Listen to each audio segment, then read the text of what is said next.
আজ বিকেলে পিকু বাগানের একদম কোনায় একটা পুরনো বড় গাছের নিচে বসেছিল। হঠাৎ সে শুনতে পেল একটা গভীর আর গম্ভীর গলা। গাছটা বলছে, খুব ক্লান্ত লাগছে বুঝি?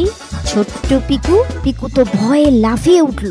এ কি, একটা গাছ কথা বলছে? গাছটা মৃদু হেসে বলল, ভয় পেও না পিকু, আমি এই বাগানের সব পুরনো গল্প জানি। তুমি যদি আমাকে একটু জল দাও তবে আমি তোমাকে অনেক মজার গল্প শোনাবো। পিকু জলদি করে এক মগ জল এনে গাছের গোড়ায় ঢেলে দিল। তৃষ্ণার্ত গাছটা জল পেয়ে খুশি হয়ে তার ডালপালা নাড়িয়ে পিকুকে ছায়া দিল। পিকু আজ শিখলো যে আমরা যদি গাছের যত্ন করি তবে ওরাও আমাদের অনেক উপহার দেয়, যেমন মিষ্টি ফল, ঠান্ডা ছায়া আর এক অদ্ভুত বন্ধুত্ব।